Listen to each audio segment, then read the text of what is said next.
तो दोस्तों आज हम लोग जो है क्लास 10 का चैप्टर 3 इकोनॉमिक्स मुद्रा और साख ये वाला जो चैप्टर है इसको लेके आए हैं। अब देखिए इस चैप्टर का जब हम लोग डिस्कशन शुरू करेंगे ना तो आप लोगों को लग रहा होगा कि ये एकदम छोटा सा चैप्टर है, 2 टॉपिक है, लेकिन इस टॉपिक में बहुत कुछ चीज़ छुपा हुआ है। हम लोग अगर 10 क्लास के कैरिकुलम को देखें तो उसमें हम लोग वस्तु विनिमय प्रणाली को देखेंगे, आवश्यकताओं का दोहरा संयोग को देखेंगे, व्हाट इज़ बैंक को देखेंगे, व्हाट इज़ आरबीआई को देखेंगे, आरबीआई का गठन कब हुआ इसके बारे में जानेंगे, मुद्रा क्या काम करता है इसके बारे में जानेंगे, वैश्वीकरण नीति क्या है, इसका आने का क्या क्या कारण है इसके बारे में हम लोग देखेंगे। और इस चीज़ में हम इतना टॉपिक को कवर करेंगे कि आने वाला कोई भी कंपटीशन का अगर एग्ज़ाम आप देने वाले हैं तो इससे आपको वो चीज़ क्लियर हो जाए। तो मैंने पहले ही बताया था कि मैं सिर्फ कैरिकुलम को लेके नहीं चलूँगा, कैरिकुलम के आगे भी मैं कुछ आप लोगों को दूंगा ताकि आप लोगों का जो माइंड है और ज़्यादा विकसित हो सके। तो चलिए हम चैप्टर की ओर आते हैं। तो अगर मैं सर्वप्रथम सवालों पर गौर करूं तो सबसे पहला सवाल क्या आता है कि मुद्रा क्या है। ठीक है, तो अगर मैं एनसीईआरटी को देखूं तो उन्होंने क्या आंसर दिया है कि कोई भी वस्तु जिसे विनिमय के माध्यम मूल्य के सामान्य मापक धन के संचय के साधन के रूप में अथवा भविष्य में किए जाने वाले भुगतानों के रूप में कानूनी मान्यता अथवा शक्ति प्राप्त होता है उसे मुद्रा कहते हैं। ठीक है, देखिए इसमें क्या कहा गया है कि कोई भी वस्तु जिसमें विनिमय का माध्यम हो, यानी एक मुद्रा क्या होता है, मुद्रा विनिमय का माध्यम होता है। आपके पास आपके पॉकेट में अगर 500 रुपया है, आप अगर लेके जाएंगे तो उस 500 रुपया का वस्तु जो है बाजार में उस वस्तु को आप खरीद सकते हैं। अगर आपके पास 1 लाख रुपया है या 2 लाख रुपया है तो आप जाके बाजार में उस जो चीज़ आपको उपभोग करना है उस चीज़ को वो मुद्रा को दे के आप उस चीज़ को खरीद सकते हैं। इसे ही कहते हैं क्या, विनिमय का माध्यम। अब मूल्य के सामान्य मापक क्या है। अब मान लीजिए ये जो पेन है इस पेन का मूल्य मान लीजिए 50 रुपया है। ठीक, मुझे पता है कि ये 50 रुपया है। अब आप क्या करेंगे, अगर दुकानदार के पास गए, दुकानदार को आप पूछे कि एक पेन दीजिए तो वो पेन आपको देगा, बोलेगा इसका रेट कितना है 50 रुपया, तो आप उसको पॉकेट से निकालेंगे और 50 रुपया उसको दे देंगे। या चावल खरीदने गए, आटा खरीदने गए, गेहूँ खरीदने गए या कोई भी ऐसा वस्तु खरीदने गए, कोई भी वस्तु खरीदने गए, आप उसके लिए कुछ ना कुछ मूल्य चुकाएंगे। दुकानदार आपको उसके लिए कुछ ना कुछ मूल्य बोलेगा। वही मूल्य क्या होता है, उस वस्तु के मूल्य का मापक होता है। यानी ये वस्तु कितने रुपए में आपको मिलेगा, इस वस्तु का वो मूल्य है। ठीक है, तो मूल्य का मापक समझ में आ गया। नेक्स्ट है धन के संचय के साधन के रूप में। अगर मान लीजिए आप पैसे को आप संचय करके रखना चाहते हैं, पैसे को आप कहीं पर रखना चाहते हैं तो मुद्रा आपको वो फैसिलिटी आपको देता है। यानी मुद्रा आप कमाइए, कमाने के बाद आप उसको बैंक में भी जमा के रूप में रख सकते हैं। ठीक है, उसके बाद अथवा भविष्य में किए जाने वाले भुगतानों के रूप में कानूनी मान्यता प्राप्त है। देखिए भविष्य में भुगतान क्या होता है, मान लीजिए आप कहीं कोई ऋण लिए हैं या कोई वस्तु किन्हीं से लिए हैं और आप उसको कहे हैं कि आप इसको 1 महीना बाद चुकाएंगे या 2 महीना बाद चुकाएंगे, तो आप क्या उस वस्तु को ही चुका देंगे या वस्तु के बदले जो पैसा होता है उस पैसे को चुकाएंगे। आप बोलेंगे कि वस्तु के बदले जो पैसा होता है उसको चुकाएंगे। या दुकान में गए, दुकान में आप अपना राशन खरीदे और राशन का मूल्य मान लीजिए 2000 रुपया हुआ, तो दुकानदार को आपने कहा कि 2000 रुपया जो हो रहा है उसको मैं क्या करूंगा, 2 महीना बाद दूंगा। तो दुकानदार ने कहा ठीक है। तो यही होता है स्थगित भुगतान का मान। यानी कुछ दिनों के लिए जो आप उसके लिए उसके पास से कर्ज लेते हैं और उस पैसे को आप चुकाते हैं कुछ दिनों बाद, वो स्थगित भुगतान। वो किस लिए कैसे संभव हो पाया, मुद्रा के आ जाने से। ठीक है, तो मुद्रा, आई होप आप लोगों को मुद्रा क्या है समझ में आ गया। नेक्स्ट हम लोग आते हैं वस्तु विनिमय प्रणाली क्या है। ठीक है, बहुत ही एकदम अच्छा सा टॉपिक है कि वस्तु विनिमय प्रणाली क्या है। इंग्लिश में हम लोग इसको बाटारी सिस्टम भी कहते हैं। देखिए मान लीजिए मेरे पास 2 मार्कर है, एक ब्लैक कलर का और एक ब्लू कलर का। ठीक है, अब मेरे पास ये ब्लैक कलर का मार्कर है, मैं क्या कर रहा हूँ, मुझे ब्लू कलर का ज़रूरत है। ठीक ठीक है। अब मेरे इस हाथ के पास ब्लू कलर है, ये हाथ मान लीजिए मेरा एक बाजार है और ये हाथ भी मेरा पेन है। अब मैं क्या करूंगा, इसको लेके जाऊंगा बाजार में। बाजार में मैं घूमता फिरूंगा, ब्लू कलर का मार्कर, ब्लू कलर का मार्कर, ब्लू कलर का मार्कर। तो ये जो बाजार वाला जो आदमी है वो उठ के खड़ा होगा, हाँ हाँ भाई मेरे पास आ जाओ, मेरे पास मार्कर है। तो मैं उसके पास जाऊंगा, मैं अपना मार्कर उसको दूंगा और वो मैं उसका मार्कर मुझे दे देगा। ये होता है वस्तु विनिमय प्रणाली, यानी एक वस्तु के बदले दूसरा वस्तु ले लेना। ठीक है, बहुत एकदम आसान सा टॉपिक है कि हम जाएंगे, कोई वस्तु देंगे, दूसरा वस्तु लेके आएंगे। कितना एकदम इजी सा चीज था, लेकिन इसमें इजी बहुत ही ज्यादा डिफिकल्ट था। ये इजी बिल्कुल भी नहीं था। क्यों? क्योंकि इसमें आवश्यकताओं का दोहरा संयोग लगा हुआ था। ठीक है, इसके बारे में भी हम लोग डिटेल में जानेंगे। उससे पहले हम लोग जान लेते हैं कि वस्तु विनिमय हम लोग समझ में आ गया कि किसी वस्तु द्वारा आवश्यक वस्तुओं के लेन देन को वस्तु विनिमय प्रणाली कहते हैं। यानी एक वस्तु के बदले दूसरे वस्तु, दूसरे के बदले में तीसरे वस्तु, इस तरह का जब वस्तुओं का आदान प्रदान होता है तो उसे हम लोग वस्तु विनिमय प्रणाली कहते हैं। अब हम देखते हैं कि साख क्या है। देखिए, चैप्टर का नाम ही है मुद्रा और साख, तो मुद्रा के बारे में हम लोग जान गए। अब देखते हैं कि साख क्या है। देखिए, साख एक प्रकार का समझौता है जिसमें ऋणदाता कर्जदार को धन, वस्तु या सेवा इस वादे पर देता है कि वह भविष्य में उनका भुगतान कर देगा। देखिए, साख मीन्स बेसिकली होता है क्रेडिट। आपका साख उस जगह पर कैसा है, आपका साख कहीं पर कैसा है, यानी आपका वैल्यू, इसका मीन्स क्या है, वैल्यू, आपका वैल्यू कहां पर कितना है, इस चीज को दिखाता है साख। तो सबसे पहले आता है साख एक प्रकार का समझौता है जिसमें ऋणदाता कर्जदार को जो ऋण देता है वो कर्जदार पर क्या क्या शर्त लगाता है कि मतलब शर्त ये लगाता है कि अगर जो वस्तु मैंने तुमको दिया या मैंने तुमको कर्ज दिया, उस कर्ज को तुम कैसे लौटा पाएगा।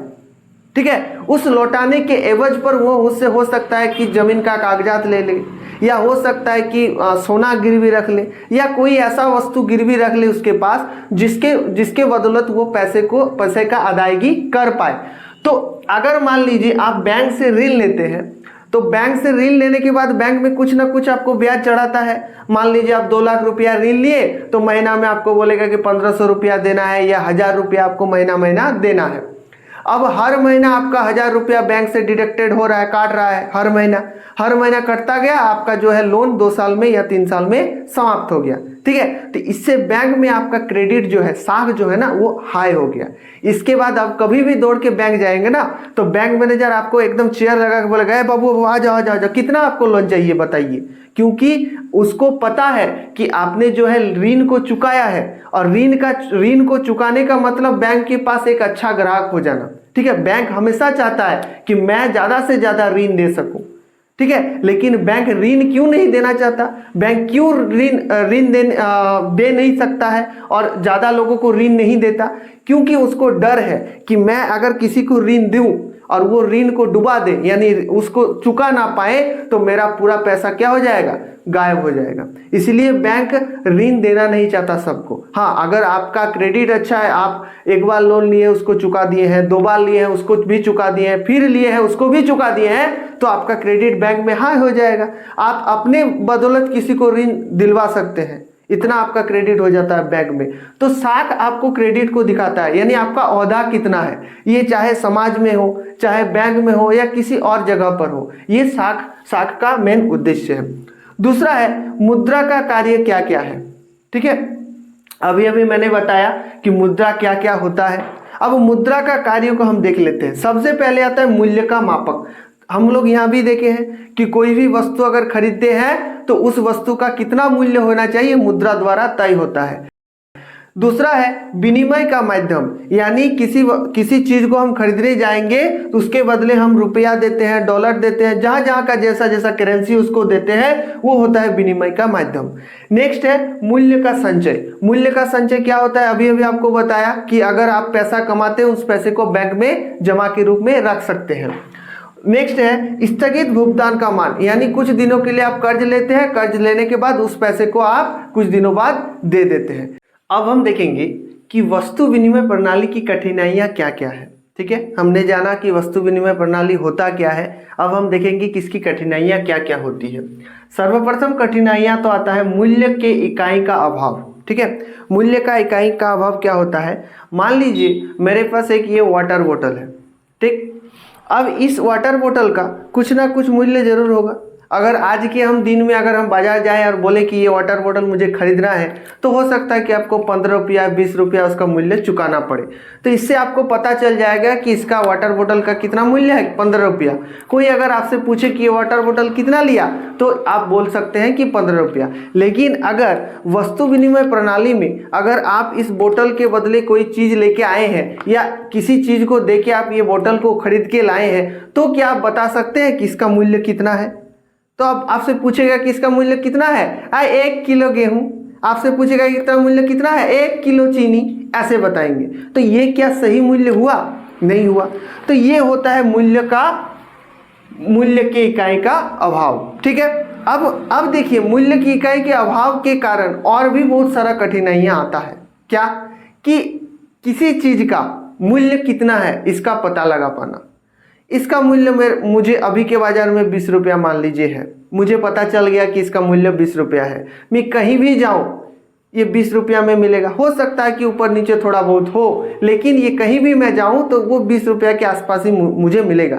मुझे एक अंदाजा हो जाएगा कि इसका मूल्य मेरा 20 रुपया के आसपास है। इसी को रख के हम बार्गेनिंग करते हैं। किसी के पास जूता खरीदने जाते हैं, बैग खरीदने जाते हैं, कपड़ा खरीदने जाते हैं, भैया कितना रुपया है, भैया बोलेगा 1000 रुपया। आप बोलेंगे नहीं 200 रुपया में दीजिएगा। तो आपको कैसे पता चला कि अचानक आप 1000 रुपया, वो 1000 रुपया बोला, आप अचानक 50 से भी नीचे प्रतिशत में आप आ गए और इतना बोले कि 200 रुपया में दीजिएगा। आपको कैसे पता चला, आपको ऐसे पता चला कि कोई वो वस्तु मान लीजिए कोई आपका आस पड़ोस में लिया है, आपने उससे पूछा कि आपको कितना में पड़ा, वो बोला कि मुझे 200 में पड़ा। अब वही वस्तु आप बाजार में देखे और पूछने गए आपको कितना में, तो आपको वो बाजार वाला आपको बोल रहा है कि 1000 रुपया में आपको देंगे। तो आप तब बोलेंगे कि नहीं, गांव में ही किसी ने इसको 200 रुपया में खरीदा है, आप 1000 बोल रहे हैं, कैसे होगा। तो आप बोले 200 रुपया, इसी को आधार मान के आप 200 बोले, तो आपको वो वस्तु जो है 200 में मिल गया। लेकिन वस्तु विनिमय प्रणाली में मूल्य का मापन का कोई आधार नहीं था। कोई वस्तु अगर आपको उपभोग करना है तो उसके बदले आप कोई भी एक वस्तु अपना कीमती भी हो उसको लेके जाइए, उसके बदले ही आपको कोई खाने का वस्तु या दूसरा कोई उपभोग को चीज आपको मिलेगा।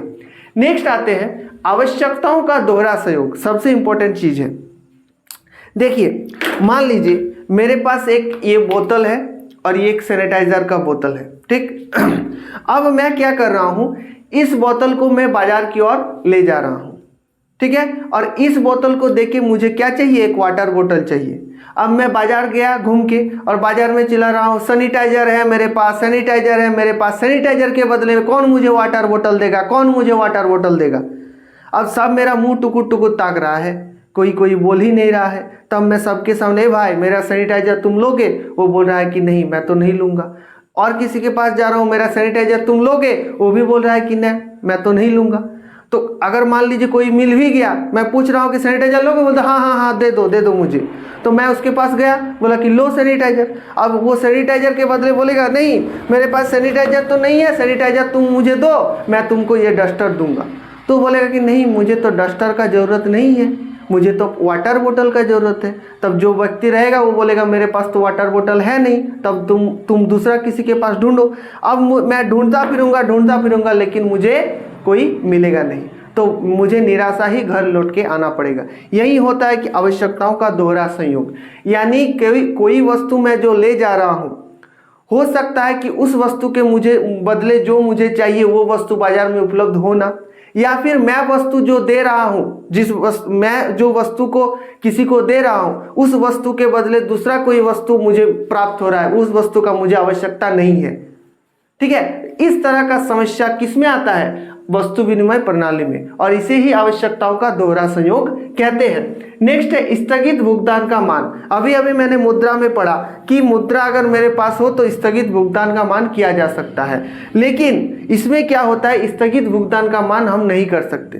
क्यों नहीं कर सकते, क्योंकि कोई भी वस्तु जब हम खरीदते हैं या कोई भी वस्तु विनिमय प्रणाली में जब हम लेते हैं तो वस्तु के बदले वस्तु होता है। अब मेरे पास तो मुद्रा है नहीं, तो मैं किस चीज का भुगतान करूंगा, तो वो बोलेगा कि नहीं, अगर मान लीजिए तुम मेरे से गेहूं लेते हो, 1 महीना बाद मुझे चावल लौटा देना। तो हो सकता है आज मैं गेहूं 50 रुपया किलो ले रहा हूं, उससे 50 रुपया किलो ले लिया, लेकिन 2 महीना बाद जब मैं चावल लौटाने जाऊंगा, चावल का मूल्य 100 रुपया किलो है, तो मुझे पैसा ज़्यादा चुकाना पड़ रहा है ना। तो यही होता है क्या, स्थगित भुगतान का मान। यानी स्थगित भुगतान का मान यहाँ पर हो ही नहीं सकता, और होता भी है तो बहुत ही ज़्यादा खर्चीला होता है। नेक्स्ट है धन के संचय का अभाव। धन है ही नहीं तो किसका संचय करेंगे, चावल का, गेहूं का, आटे का। कुछ ना कुछ दिन बाद वो खराब हो जाएगा। चावल को हम रखेंगे 1 महीना 2 महीना रहेगा, उसके बाद उसमें भी सड़न पैदा हो जाएगा। गेहूं को रखेंगे उसमें भी सड़न पैदा हो जाएगा। यानी अगर मुद्रा मेरे पास ना हो और अगर वस्तु विनिमय प्रणाली के द्वारा हम लोग चलें तो हम लोग क्या है, कहीं ना कहीं फंस ही जाएंगे। इसका उपयोग हम लोग आगे कर ही नहीं सकते। तो मुद्रा आने से हम लोगों का जीवन जो है बहुत ही ज़्यादा आसान हो गया, जबकि वस्तु विनिमय प्रणाली में हम लोगों का जीवन बहुत ही ज़्यादा कठिन था। हम लोग किसी वस्तु को उपभोग नहीं कर पाते थे। मेरे पास हर एक चीज़ होते हुए भी हम चीज़ों को उपभोग नहीं कर पाते थे। क्यों? क्योंकि हर एक चीज़ हमारे पास होना संभव नहीं है, और हर एक चीज़ के बदले वो चीज़ मुझे प्राप्त नहीं हो सकता। ठीक, नेक्स्ट आते हैं, वस्तु विनिमय प्रणाली तो हो गया, मुद्रा भी हो गया। अब इसमें एक टॉपिक आता है बैंक। ठीक है, तो सर्वप्रथम अगर मैं बैंक देखूं तो बैंक कितने प्रकार के होते हैं, तो मैं कहूंगा बैंक 2 प्रकार के होते हैं। क्या क्या? एक होता है व्यापारिक बैंक और एक होता है केंद्रीय बैंक। ठीक है, एक होता है व्यापारिक बैंक जिसे हम लोग व्यावसायिक बैंक भी कहते हैं, और एक क्या होता है, केंद्रीय बैंक। ठीक है, केंद्रीय बैंक। तो हम लोगों के भारत का केंद्रीय बैंक का क्या नाम है, RBI, reserve bank of India. क्या नाम है, रिजर्व बैंक ऑफ इंडिया। इसका गठन कब हुआ था, 1935 में, 1935 में। इसका गठन कब हुआ था, 1935 में। याद रखिए, बहुत ही ज्यादा इंपॉर्टेंट चीज है कि आरबीआई का गठन कब होता है, 1935 में। ठीक है, इसकी जो स्थापना था ना, इसके स्थापना के पीछे सबसे जो बेहतरीन काम किया था और इसका स्थापना का स्वप्न जो देखा था, कौन था, चैम्बरलिन आयोग। ठीक है, चैम्बरलिन आयोग द्वारा ही इसका सपना जो है देखा गया था, और इसके कदम पर ही काम वो कर रहे थे। ठीक है, अंततः 1935 में आरबीआई बनके तैयार हुआ। तो ये केंद्रीय बैंक है। दूसरा बैंक आता है व्यावसायिक बैंक। व्यावसायिक बैंक में ये 12 बैंक मुख्यतः हमारे पास आते हैं। तो 12 बैंक को देख लेते हैं एक बार। सबसे पहला आता है SBI, state bank of India. दूसरा आता है BOI यानी बैंक ऑफ इंडिया।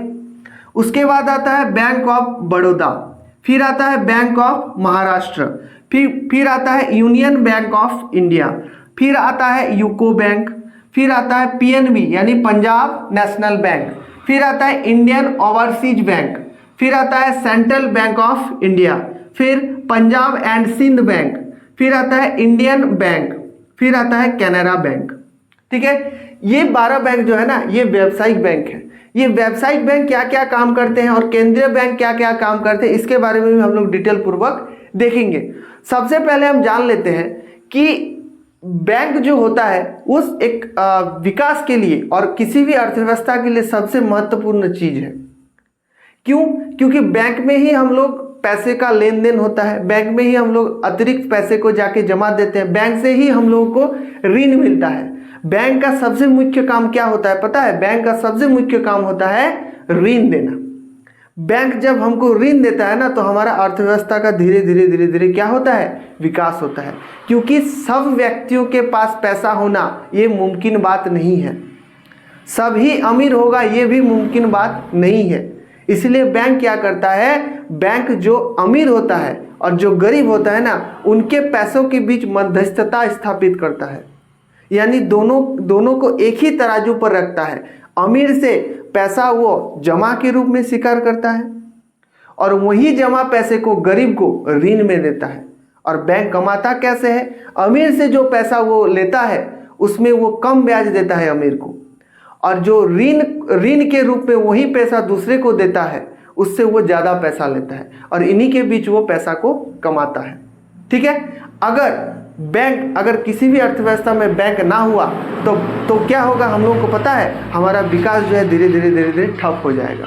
क्यों? क्योंकि पूंजी का अभाव हो जाएगा, पूंजी प्राप्त ही नहीं होगा, और जब पूंजी प्राप्त नहीं होगा तो देश का विकास नहीं होगा, क्योंकि पूंजी ही क्या, पैसे को खींचता है। हम लोगों को पता है कि पैसा ही पैसा को खींचता है, तो इसीलिए बैंक जब ऋण देता है तो उससे पूंजी निर्माण होता है, और पूंजी निर्माण से ही हम लोगों का पैसा जो है और ज़्यादा बढ़ता है। ठीक है, अगर मैं बात करूं कि बैंकिंग संरचना को बढ़ाने का श्रेय किस समिति को जाता है, याद रखिएगा, बैंकिंग संरचना को बढ़ाने का श्रेय किसको जाता है और बैंकिंग को सुधार करने का श्रेय किस समिति को जाता है, तो नरसिम्हा समिति। क्या नाम है? नरसिम्हा समिति। ठीक है, नरसिम्हा समिति जो है वो बैंकिंग संरचना को सुधार करने का श्रेय उनको जाता है। ठीक है, अगर मैं बात करूं कि भारत में डिजिटल करेंसी का शुरुआत कब हुआ, ठीक है, ये सब चीज़ जो है ये एक्स्ट्रा चीज़ है, मैं ले लीजिए आप लोग। भारत में डिजिटल करेंसी का शुरुआत कब होता है, तो 1 नवंबर, कब होता है? 1 नवंबर 2022, 1 नवंबर 2022 में डिजिटल करेंसी का भारत में शुरुआत होता है। ठीक है, अगर मैं बात करूं भारत में प्रथम महिला बैंक का शुरुआत कब हुआ, तो क्या होगा? 19 नवंबर। कब होगा? 19 नवंबर 2013 में। 19 नवंबर 2013 में। कहां पर? मुंबई में। मुंबई में। ठीक है, 19 नवंबर 2013 मुंबई में जो है भारत का प्रथम महिला बैंक जो है शुरू हुआ था। अब मैं बात करता हूं कि भारत में 4 क्या है, भारत में 4 मुद्रालय यानी टकसाल, किसके बारे में बता रहा हूं? टकसाल के बारे में, यानी जहां पर मुद्रा छपा जाता है। ठीक है, तो भारत में हम लोगों का 4 टकसाल है। कहां कहां है हम लोग देख लेते हैं। ठीक है, भारत में पहला टकसाल है देवास में। कहां पर? देवास। देवास कहां पर है? देवास आप लोगों का एमपी यानी मध्य प्रदेश में। कहां पर है? मध्य प्रदेश में।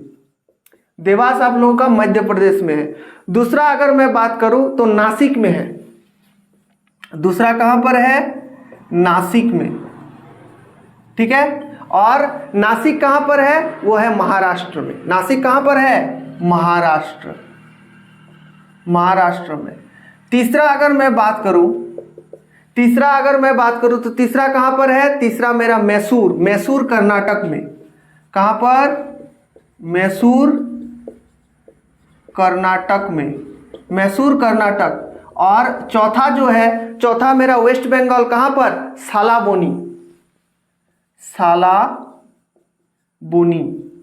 सालाबोनी वेस्ट बंगाल यानी पश्चिम बंगाल। ठीक है, तो पहला है देवास मध्य प्रदेश, दूसरा है नासिक महाराष्ट्र, तीसरा है मैसूर कर्नाटक, चौथा है सालाबोनी वेस्ट बंगाल। ठीक है, यहाँ पर आप लोगों का मुद्रा जो है छापा जाता है। और एक चीज आप लोग ध्यान दीजिए, एक चीज क्या है कि हम लोग जानते हैं कि मुद्रा छापने का अधिकार किस बैंक को प्राप्त है, तो मुद्रा छापने का अधिकार केंद्रीय बैंक को प्राप्त है। कौन? केंद्रीय बैंक, जिसका स्थापना कब हुआ था? 1935 में। तो मुद्रा छापने का अधिकार केंद्रीय बैंक को प्राप्त है, लेकिन 1 रुपया का जो सिक्का है ना, 1 रुपया का जो सिक्का है वो कौन छापता है? वित्त मंत्रालय। कौन छापता है? वित्त मंत्रालय। ये चीज याद रखिए, बहुत बार क्वेश्चन पूछा जाता है कि 1 रुपये का जो नोट है या 1 रुपये का सिक्का है वो छापने का अधिकार किनके पास है? तो वित्त मंत्रालय के पास। किनके पास? वित्त मंत्रालय के पास। ठीक है, अब मान लीजिए मैं अगर कहूं कि कोई बैंक, ठीक है, ये तो हम लोग को पता है कि ये सब व्यावसायिक बैंक है। अब व्यावसायिक बैंक है। अब व्यावसायिक बैंक में एक बैंक ऐसा बैंक है जो अपना शाखा विदेश में जाके खोला है। वो कौन सा बैंक है? वो है आपका SBI। कौन सा बैंक? SBI। कहां पर खोला है? चीन में। कहां पर खोला है? चीन में। कहां पर खोला है? चीन में। चीन में SBI जो है वो अपना ब्रांच खोल के रखा है। ठीक है, चीन में अपना ब्रांच जो है खोल के रखा है। अगर मैं बात करूं कोई निजी निजी व्यावसायिक बैंक, निजी व्यावसायिक बैंक कौन सा है जो बाहर अपना ब्रांच खोल के रखा है? वो है एक्सिस बैंक। कौन? Axis bank, axis bank. ठीक है, ये निजी बैंक है जो बाहर में जाके अपना ब्रांच खोल के रखा है। कहां पर? चीन में। तो चीन में दो बैंक है, एक है एसबीआई जो भारतीय बैंक है लेकिन बाहर में वो भी अपना खोल के रखा है, दूसरा है एक्सिस बैंक जो भी चीन में जाके अपना शाखा खोल के रखा है। तो ये मोटा मोटी बैंक के बारे में हम लोग जान गए। अब देखते हैं कि ऋण के स्रोत क्या क्या है। ठीक है, तो हम लोगों को यहाँ पर लिखा हुआ है कि ऋण के दो स्रोत हैं। क्या? एक औपचारिक और एक अनौपचारिक। एक है औपचारिक स्रोत और एक है अनौपचारिक स्रोत। अब देखिए औपचारिक और अनौपचारिक होता क्या क्या है। आप यहाँ पर कुछ बैंकों का नाम आप देख पा रहे होंगे। ठीक है, केंद्रीय बैंक को छोड़ के कुछ बैंकों का नाम जो है आप देख पा रहे हैं। ठीक है, ये जो बैंक है ना, ये ऋण के औपचारिक स्रोत है। क्या है? ऋण के औपचारिक स्रोत। ऋण के औपचारिक स्रोत में सिर्फ बैंक ही नहीं आते, बैंक के साथ साथ कुछ सहकारी समितियां भी आते हैं और कुछ सरकार द्वारा मान्यता प्राप्त संस्थान भी आते हैं जो नागरिकों को ऋण देते हैं। तो ये ऋण के औपचारिक स्रोत हो गया। और ऋण के अनौपचारिक स्रोत क्या आता है? साहूकार, लाला, सेठ। ठीक है, ये सब ऋण के क्या होते हैं? अनौपचारिक स्रोत। जैसे आप लोग मदर इंडिया मूवी देखे हैं, मदर इंडिया मूवी में उनका कंगन, उनके नरगिस खान का कंगन जो है ले लेते हैं। कौन लेते हैं? लाला। और फिर एक गाना आता है, माँ के कंगन वापस कर दे लाला। तो ये लाला क्या था? ऋण के अनौपचारिक स्रोत। ठीक है, तो औपचारिक और अनौपचारिक रखने का जरूरत क्या था समाज में? औपचारिक ऋण और अनौपचारिक, सरकार अगर बोलता कि ऋण के औपचारिक स्रोत ही सब कोई आए, सब आए और औपचारिक स्रोत में ही आके ऋण ले, तो कितना अच्छा होता। दोनों में फर्क क्या है? तो देखिए ऋण का जो औपचारिक स्रोत होता है ना, इसमें जो ब्याज लगता है, जो ब्याज लगता है ना बाबू, बहुत ही ज़्यादा कम लगता है। और इसमें जो ब्याज लगता है ना बाबू, ये बहुत ही ज़्यादा क्या लगता है? ज़्यादा लगता है। ठीक है, सिर्फ ब्याज ही नहीं, ब्याज के साथ साथ अगर ऋण आप यहाँ पर लेते हैं तो इसका जो अदायगी का तरीका होता है ये भी बहुत ही आसान होता है। मतलब ऋण को रिकवर करने का तरीका बहुत ही आसान होता है। किसमें? औपचारिक ऋण में। और अगर आप अनौपचारिक ऋण लेते हैं तो इसके ऋण का अदायगी का तरीका जो होता है ना, बहुत ही ज़्यादा क्रूर होता है। यानी हो सकता है कि आपको मार पिटाई हो सकता है कि आपको समाज में आपका इज्जत को उछाला जाए, या हो सकता है कि आपके घर का किसी सामान को आपको लेके आ जाए। ठीक है, तो इस तरह के औपचारिक ऋण का जरूरत क्यों पड़ता है किसी आदमियों को, और अनौपचारिक ऋण का भी जरूरत क्यों पड़ता है? देखिए अभी अभी मैंने कहा कि ऋण समाज को क्या करते हैं? आगे बढ़ाते हैं। ये ऋण लेना कोई बड़ी बात नहीं है और ऋण लेना कोई खराब चीज नहीं है। हम सभी कोई ऋण लेते हैं। कोई अगर स्टूडेंट पढ़ता है तो उसके लिए वो एडुकेशन लोन लेता है। कोई मान लीजिए विदेश जाके पढ़ना चाहता है, उसके लिए वो ऋण लेता है। कोई किसान मान लीजिए अपना कुछ बनाना चाहता है, उसके लिए वो ऋण लेता है। तो इन सब ऋणों के लिए क्या करता है? इन दोनों स्रोतों का अपनाया जाता है। अब देखिए ये जो औपचारिक और अनौपचारिक ऋण है, कोई भी व्यक्ति ये सब चीजों पर फंसता क्यों है? देखिए औपचारिक ऋण लेना बहुत ही ज्यादा आसान नहीं है। ठीक है, क्यों? क्योंकि औपचारिक ऋण में कागजी कार्रवाई बहुत कुछ होता है। अगर आप कहीं बैंक कभी दौड़ के जाइएगा ना, अगर बैंक में आपका पहचान अच्छा नहीं है, बैंक वाले आपको जानते नहीं है, तो आपको ऋण के लिए 15-20 दिन घुमाइएगा। एक दिन आएगा बोलेगा आप ये लेके आइए, एक दिन जाएंगे तो आप बोलेगा ये लेके आइए, एक दिन जाएगा तो गारंटर लेके आइए, फलना ढिमका ये वो लेके आइए। फिर जब आप ऋण लेने जाएगा तो 4-5 इतना मोटा कागज आपसे सिग्नेचर करवाया जाएगा, ये करवाया जाएगा, वो करवाया जाएगा। तो इन सब पचड़ों के लिए क्या करता है, लोग औपचारिक ऋण को लेना पसंद नहीं करते, उतना जल्दी प्रेफर नहीं करते। तो औपचारिक ऋण किन लोगों को प्राप्त होता है? ज़्यादातर जो अमीर तबके के लोग होते हैं, जिनका साख अच्छा होता है, जो एक बार ऋण ले चुके हैं और वो ऋण को चुका दिए हैं, इन सब लोगों को औपचारिक ऋण आसानी से प्राप्त हो जाता है। जबकि अनौपचारिक ऋण गांव में ही प्राप्त हो जाता है, कोई कागजी कार्रवाई नहीं। आप एक दिन जाइए, आप बोलिए कि मुझे 2000 या 5000 रुपये का जरूरत है, दे दीजिए, वो अचार आपको दे देगा और उसमें एक बहुत बड़ा ब्याज लगा देगा। ठीक है, आप जो है मूल को चुका नहीं पाएंगे, उतना आप ब्याज देते देते मूल के बाहर चले जाएंगे, इतना पैसा आप चुका देंगे।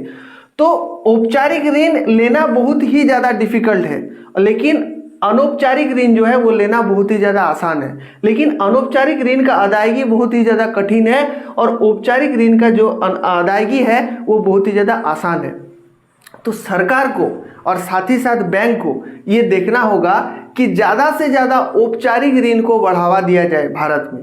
अगर औपचारिक ऋण को बढ़ावा दिया जाएगा तो क्या होगा, भारत में पूंजी निर्माण होगा, भारत में ऋण का संख्या है वो ज़्यादा अगर होगा, उससे पैसा सृजित होगा और उससे नए नए उद्योग खोले जाएंगे, जिससे भारत और ज़्यादा तीव्र गति से विकास होगा। अब जो है ये जो बैंक है ना, बैंक का नाम आप देख पा रहे होंगे, ये बैंक अपना मनमानी ना कर पाए, इससे जो बैंकों का बैंक यानी केंद्रीय बैंक, ये बैंक इस पर नियंत्रित स्थापित करता है। अब नियंत्रित किस रूप में करता है इसके बारे में हम लोग देखेंगे। अब जो केंद्रीय बैंक है ना, केंद्रीय बैंक किस तरह से व्यापारिक बैंकों पर नजर रखता है, तो वो सब जो है इन सब विधियों का अनुसरण करता है। सबसे पहला विधि जो है मौद्रिक नीति का निर्माण, ठीक है। केंद्रीय बैंक जो है अपना एक मौद्रिक नीति बनाता है। उस नीति में वो कहता है कि कितना ब्याज दर रखना होगा, ऋण पर कितना आप ब्याज ले सकते हैं, कितना ब्याज पर आप ऋण को छोड़ सकते हैं, आपका पास जो पैसा आएगा उस पैसे में आप कितना ब्याज देना है, आपको कितना रुपया अपने पास रखना है, ये सब जो है मौद्रिक नीति पर आता है। ये मौद्रिक नीति का निर्माण मुद्रास्फीति और मुद्रा अपस्फीति के रूप से ऊपर नीचे होता रहता है। जिस तरह से देखेगा कि अगर भारत में मुद्रा का चलन बहुत ज़्यादा है तो वो क्या करेगा, मुद्रा को वापस खींचने के लिए क्या करेगा, अपना जो है मौद्रिक नीति में क्या करेगा, अपना जो ब्याज दर है ना, ब्याज दर को क्या करेगा, बढ़ा देगा। यानी अगर आप पैसा बैंक में रखेंगे तो ज़्यादा ब्याज आपको मिलेगा, तब पैसा उठ के सब बैंक में आ जाएगा। अगर सरकार देखेगा कि बाजार में जो पैसे का जो है बहुत ज़्यादा पैसा हो गया है, तब ये अप्लाई करेगा। अगर सरकार देखेगा कि बाजार में पैसे का कमी हो गया है तो वह ब्याज दर को क्या कर देगा, गिरा देगा। यानी अगर आप मुद्रा बैंक में रखते हैं तो उससे ब्याज दर आपको बहुत कम मिलेगा, इससे उठ के वापस पैसा कहाँ चला जाएगा, बाजार में चला जाएगा। उससे नए नए उद्योग को प्रोत्साहन मिलेगा। आप छोटे छोटे उद्यमी जो होते हैं वो अपना व्यापार में पैसा को लगाएंगे। तो ये होता है मौद्रिक नीति का निर्माण। फिर आता है SLR, स्टैट्यूटरी लिक्विडिटी रिफरेंस, ठीक है, नगद तरलता अनुपात, ठीक है। ये क्या होता है, केंद्रीय बैंक जो है ना, हर एक व्यापारिक बैंक को ये निर्देश देता है कि आप मेरे नाम पर हर एक खाते का कुछ रकम आपको मेरे पास रखना होगा, ठीक है। वो भी मुद्रास्फीति पर निर्भर करता है। मान लीजिए कि मैंने बैंक में खाता खोला तो केंद्रीय बैंक उस पर निर्देश देता है कि आपको इसमें से 10 रुपया या 15 रुपया या 100 रुपया मेरे नाम पर रखना होगा। ये होता है SLR। फिर आता है ब्याज दर। ब्याज दर अभी अभी मैंने बताया, ब्याज दर में ऊपर नीचे जो होता है उसका फैसला कौन करता है, भारतीय रिजर्व बैंक। फिर आता है बैंक दर। बैंक दर कितना होना चाहिए, ऋण पर कितना ब्याज दिया जाना चाहिए, या ऋण को वो कैसे उसको किस प्रोसेस द्वारा ऋण प्राप्त करवाया जा सकता है, ये सब बैंक दर और ब्याज दर में आता है। नेक्स्ट आता है नकद रिजर्व अनुपात, CRR, ठीक है। नगद रिजर्व अनुपात क्या होता है, जैसे मैं किसी बैंक पर आपको पैसा मैं जमा देने जाता हूं तो बैंक बोलता है कि आपको इतना रुपया आपको बैंक में रखना होगा, 500 रुपया, 1000 रुपया, एक मिनिमम अमाउंट आपको खाते में रखना होगा। अगर आप वो पैसा नहीं रखते हैं तो साल का आखिरी समय में आपका उस पैसे का कुछ मूल्य आपको चार्ज करना होगा। तो ये होता है CRR, कैश रिजर्व रेशियो। हर एक बैंक का CRR जो है अलग अलग हो सकता है, ठीक है। तो CRR समझ में आ गया। फिर होता है अप्रत्यक्ष रूप से नजर। अप्रत्यक्ष रूप से नजर क्या होता है, जैसे मान लो मैंने अभी अभी कहा जो बड़े बड़े उद्योगपति होते हैं, उनको आसानी से कर्ज मिल जाता है, तो बैंक उतना झमेला क्यों लेने जाएगा। जैसे ही बड़ा बड़ा उद्योगपति आएगा एकदम उसके सामने मिठाई का डब्बा खोल देगा और बोलेगा लीजिए जितना लोन लेना है ले लीजिए, क्योंकि उसको पता है कि ये तो इसका तो पैसे का कोई कमी नहीं है, मैं लोन दूंगा आराम से उसका लोन का अदायगी हो जाएगा, तो बार बार उसी को लोन मिलेगा। लेकिन जो गरीब तबके के लोग रहेगा उसको लोन नहीं मिलेगा। क्यों? क्योंकि वो गरीब है, वो पैसा चुका नहीं सकता। अगर मान लीजिए चुका भी पाता है तो वो उस तरह से मैनेजर को बता नहीं पाता, ये कन्विंस नहीं कर पाता, तो उसको ऋण थोड़े से कागज की कमी होने के कारण उसको ऋण प्राप्त नहीं होता। तो केंद्रीय बैंक जो है वो क्या बोलता है कि नहीं, आपको जो ऋण देना है वो सबको देना है, ठीक है, आप सिर्फ देखिए कि वो व्यक्ति पागल नहीं है, दिवालिया नहीं है, उसको काम करने का एबिलिटी है उसके अंदर। अगर उसके अंदर काम करने का एबिलिटी है तो आप आराम से उसको ऋण दे सकते हैं। तो ये अप्रत्यक्ष रूप से इसकी नज़र रखता है, किस तरह का स्टाफ वहाँ पर, उसका बिहेवियर क्या है, ये सब भी नज़र केंद्रीय बैंक रखता है। तो देखिए ये वीडियो जो है आपको बहुत ही ज़्यादा हेल्पफुल लगा होगा। तो इस तरह का वीडियो हम लोग डेली लाते हैं, इस तरह का वीडियो हम लोग इस अगले पार्ट में भी लाएंगे। तो हम लोगों के साथ बने रहिए और इस वीडियो को ज़्यादा से ज़्यादा शेयर कीजिए, सब्सक्राइब कीजिए, लाइक कीजिए। आपका एक लाइक हम लोगों को और भी ज़्यादा अच्छे अच्छे वीडियो बनाने को प्रोत्साहित करता है। तब तक के लिए धन्यवाद।